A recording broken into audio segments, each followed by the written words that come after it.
লাফালাফি বেশি করবা না, 12 কোটিতে গাছের গোড়া আসতে নানা দেবে, মামু বাড়ি দিল্লি গিয়ে পড়বা, বাংলার জমিনে জায়গা হবে না।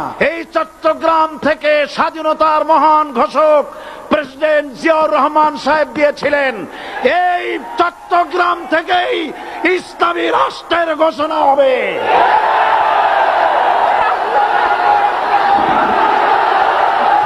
আমাকে যারা রাজাকার বলবে তারা পিতৃ পরিচয়হীন অবৈধ সন্তান। 1971 সনের শোনো মুসলমানেরা, বিড়ালের মতো 500 বছর বেঁচে থাকার কোনো লাভ নাই, সিংহের মতো 1 ঘন্টা বাঁচতে চাই। প্রধানমন্ত্রী সুদ্ধা অন্তত 3 শতাধিক পার্লামেন্টের সম্মানিত সদস্যরা সেদিন বসা। 1997 সনের বাজেট বক্তৃতা যখন আমি করতেছিলাম, ডক্টর কুদরতে খোদা, নাম রাখছে কুদরতে খোদা, আসলে গজবে খোদা। এ লোকটি নাস্তিক, ইসলামের চূড়ান্ত দুশমন। তার প্রণীত শিক্ষা ব্যবস্থার যখন সমালোচনা করছিলাম, ট্রেজারি বেঞ্চ থেকে আমাকে বলা হলো রাজাকার। আমি আমার সমস্ত শক্তি একত্রিত করে বলেছিলাম, শুধুমাত্র হিন্দুস্তানের রাজাকারেরাই আমাকে রাজাকার বলতে পারে। আমি বলেছিলাম 1973 সন পর্যন্ত আমি বাংলাদেশের কোন রাজনৈতিক দলের নেতা এবং কর্মী ছিলাম না। আমি রাজাকার নই। আমাকে রাজাকার বলে যদি তাকেও প্রমাণ করতে না পারে, 10 কোটি টাকার মানহানি মামলা দায়ের করব। আমার এই বক্তব্য সারা দুনিয়া শুনেছে, পার্লামেন্টে আমার এই বক্তব্য রেকর্ড হয়ে আছে। সেদিন 3 শতাধিক পার্লামেন্ট মেম্বারের কেউ আমার চ্যালেঞ্জ গ্রহণ করেন নাই। যে কোনো ব্যক্তি পার্লামেন্টে গিয়ে আমার বক্তৃতা দেখে আসতে পারেন। এরপরে 1997 সনের 7 অক্টোবর দৈনিক জনকণ্ঠ পত্রিকা যখন আমার বিরুদ্ধে লিখলো, সেই পত্রিকায় সাইদির ওপেন চ্যালেঞ্জ 8ম পাতা, 1997 7 অক্টোবর, এত বড় 2 কলমে হেডিং। সেখানে আমি বলেছি, বাংলাদেশের সকল সাংবাদিক, গোয়েন্দা বিভাগ, বাংলাদেশের সকল বুদ্ধিজীবীকে আমি আমার পিরোজপুরে আমন্ত্রণ করছি। আমার উপস্থিতিতে যদি কেউ প্রমাণ করতে পারে বাংলাদেশের স্বাধীনতা যুদ্ধের বিরুদ্ধে আমার কোন ভূমিকা ছিল, সজ্ঞানে স্বেচ্ছায় জাতীয় সংসদের সদস্য পদ থেকে পদত্যাগ করব। 3 বছর পার হয়ে গেছে, আজ পর্যন্ত কেউ এই চ্যালেঞ্জের মোকাবেলা করে নাই। সুতরাং আমাকে যারা রাজাকার বলবে তারা পিতৃ পরিচয়হীন অবৈধ সন্তান। 1971 সনের শোনো মুসলমানেরা, 1971 সনের কোন কাদা সাইদির গায়ে লাগে নাই। আমাকে রাজাকার বলে জনগণ থেকে বিচ্ছিন্ন করবা, জনগণ থেকে আমারে বিচ্ছিন্ন করা যাবে না। কারণ এই জনগণ আমার জন্য আসে না, এই জনগণ আসে আল্লাহ কোরআনের জন্য।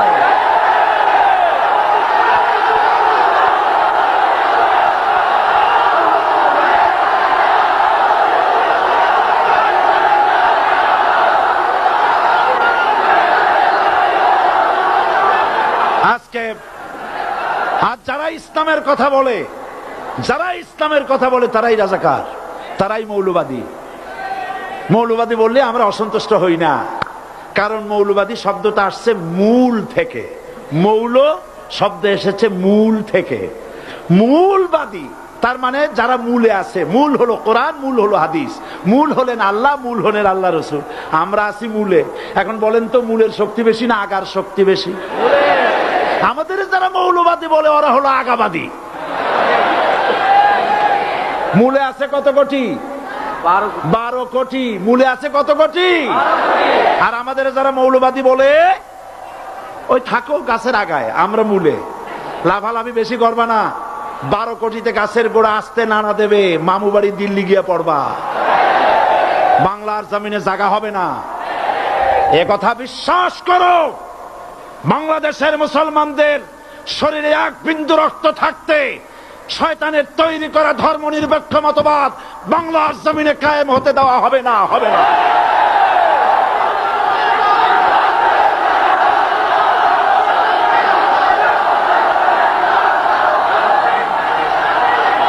রাসূল করিম সাল্লাল্লাহু আলাইহি ওয়াসাল্লাম কোরআন প্রতিষ্ঠার জন্য আন্দোলন করেছিলেন।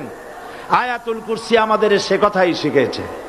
আল্লাহ রাব্বুল আলামিন বলেন, আল্লাহু লা ইলাহা ইল্লা হুয়াল হাইয়ুল কাইয়্যুম। প্রাণ খুলে পড়েন, আল্লাহু লা ইলাহা ইল্লা হুয়াল হাইয়ুল কাইয়্যুম। আল্লাহ হচ্ছেন তিনি যিনি ছাড়া কোনো ইলাহ নাই, আইনদাতা নাই, বিধানদাতা নাই। আমরা মানুষের তৈরি করা আইন মানি না। 12 কোটি মুসলমানের দেশে আইন তৈরি করবে মানুষ, আমরা মানব না। নির্বাচন ঐক্যবদ্ধভাবে হবে এবং কোরআন হবে, আল কোরআনের পার্লামেন্ট হবে বাংলাদেশে।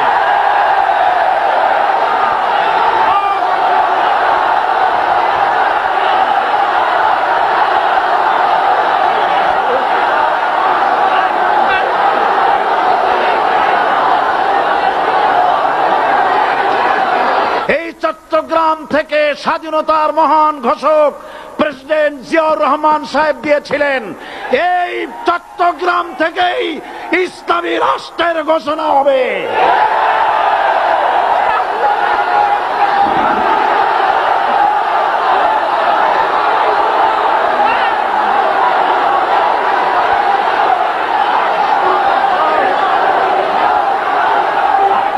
আমি আশাবাদী আপনারা অবশ্যই তা পারবেন। আমি 100% বিশ্বাস করি ইনশাআল্লাহ। কারণ যে ষড়যন্ত্রের মোকাবেলা করে স্থানীয় রাজনৈতিক দলের নেতৃবৃন্দ কোরআনের মাহফিল সিনায় এনেছেন, আমি প্রথম দিনই বলেছি চট্টগ্রাম তাফসিরুল কোরআন মাহফিল কোন রাজনৈতিক দলের প্রতিনিধিত্ব করে না। এটা কোন জামাত শিবিরের একক সম্পদ নয়।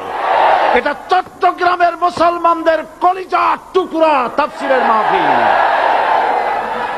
সুতরাং 144 ধারা 288 হয়ে গেছে। ষড়যন্ত্র পায় পায় চলে গেছে। আমি ওই সব ছেলেদের বলি, সরকারি দলের ছাত্র হইয়া মুসলমানদের বিপক্ষে যাইও না। এদেশের ভাট আমাকে কথা বলতেই হবে ইনশাআল্লাহ। কারণ আগামীতে আবার আপনাদের সাথে দেখা হবে কিনা আমি জানি না। কথা বলতেই হবে। বসেন, কেউ দাঁড়িয়ে থাকবেন না। আমি দেখতে পাচ্ছি বাংলাদেশের ভাগ্য আকাশে উত্তর গগনে কালো মেঘ জমা হয়েছে।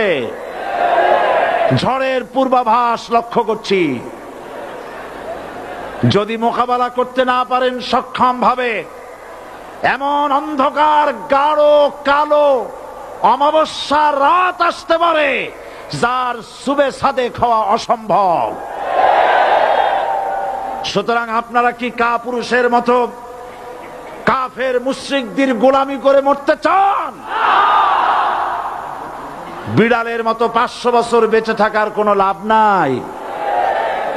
সিংহের মতো 1 ঘন্টা বাঁচতে চাই।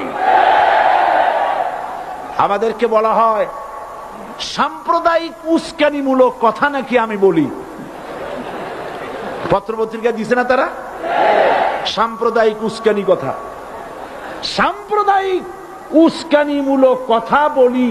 সেই জন্যই বোধহয় শত শত মুসলিম আমাদের কাছে এসে মুসলমান হয়।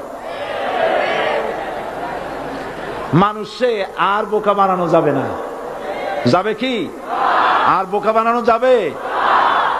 তারপর বলছে কি, এরপরে বলছে আমাকে বলছে রাজাকার।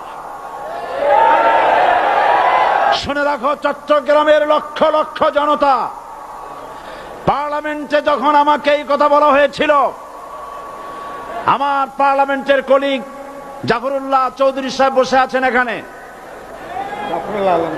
হ্যাঁ, জাফরুল ইসলাম চৌধুরী বসে আছেন পাশে।